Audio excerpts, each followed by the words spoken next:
नमस्कार दोस्तों, love story Facebook page पर आपका स्वागत है। आज उसकी शादी को 1 साल हो गया है। मैं 3 सड़कों पर दुकान पर इंतजार कर रहा हूँ। जिस दिन मैं उससे पहली बार मिला था, उस दिन मैं इस दुकान पर घूम रहा था जहाँ मेरी असंख्य यादें इंतजार कर रही हैं। 7 साल पहले मैं आमतौर पर 3 गलियों में घूमने नहीं आता। एक दिन राज मुझे ले आया क्योंकि यही वह लड़की है जिसे वह इस रास्ते पर जाना पसंद करता है।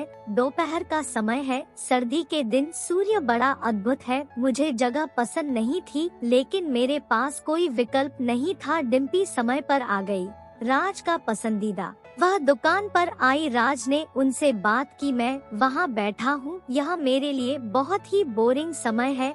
अचानक मैंने देखा कि डिम्पी की सहेली मेरी तरह दूर दिख रही थी। शायद वह भी मेरी तरह बोरिंग महसूस कर रही थी। मुझे नहीं पता कि मुझे यह क्यों पसंद आया। मैंने इस बार उसे नोटिस करना शुरू किया। एक बार उसने भी इधर उधर देखा, मैंने दूर देखा। वे समय पर चले गए, हालांकि मैं उस दिन वापस आ गया था। मैं उसे फिर से देखने के लिए बेताब था। ऐसा लगता है कि उसके चेहरे पर पूर्णिमा है। दूसरे दिन भी यही स्थिति है। उसने भी बढ़िया जवाब दिया, उसका नाम स्मिताक्षी है। दिन पहले दिन की तरह उबाऊ नहीं थे। कभी कभी मैं रात दुकान में बिताना चाहता था ताकि अगली सुबह मैं उसे फिर से देख सकूं। आपसे दोपहर में मिलता हूं। इसी तरह दिन बीतते गए। राज ने डिम्पी को प्रपोज करने का मौका भी लिया। उसने स्वीकार कर लिया। मुझे यकीन नहीं है कि मैं ऐसा कर पाऊंगा या नहीं। एक दिन मैंने उसे बिना बताए अपने मन की बात बता दी। शायद वह उस समय तैयार नहीं थी। वह बिना कुछ कहे चली गई। मैंने सोचा कि यह सब खत्म हो गया था। मैंने दुकान जाना बंद कर दिया। 3 दिन बाद राज ने कहा कि मुझे उसके साथ जाना चाहिए। स्मिता को कुछ कहना है। आमतौर पर हम ऐसे समय में नकारात्मक सोचते हैं। मैं कोई अपवाद नहीं हूँ। मैं गया और वह आई। धीरे से उसने कहा, आई लव यू टू। मुझे लगा कि पूरी दुकान को एक उपहार दे दूँ। उस समय के बाद मेरी एक खूबसूरत जीएफ हुई स्मिता। मैंने आपको नाम दिया था। मैं उससे प्यार करता हूँ। हैरानी की बात है, शायद मैं नहीं जानता कि कितना।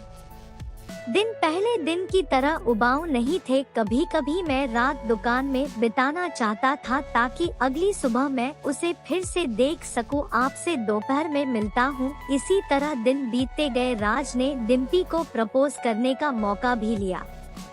उसने स्वीकार कर लिया। मुझे यकीन नहीं है कि मैं ऐसा कर पाऊंगा या नहीं। एक दिन मैंने उसे बिना बताए अपने मन की बात बता दी। शायद वह उस समय तैयार नहीं थी। वह बिना कुछ कहे चली गई। मैंने सोचा कि यह सब खत्म हो गया था। आज 7 साल हो गए हैं। मैंने स्मिता को बाहर आते देखा। उसकी गोद में एक सुंदर बच्चा है। वह मेरे पास आई और बोली, ले लो रिनी। मैंने पेन अपने मुंह में रखा और उसे अपनी बाहों में ले लिया। मुझे यकीन नहीं है कि मैं ऐसा कर पाऊंगा या नहीं। रिनी मेरी बच्ची है, स्मिता मेरी पत्नी है। प्यार इतना खूबसूरत नहीं हो सकता अगर केवल दुकान इस जगह पर नहीं होती। धन्यवाद दोस्तों। अगर आप ऐसी ही और प्रेम कहानियाँ देखना चाहते हैं तो कृपया फेसबुक पेज को फॉलो करें।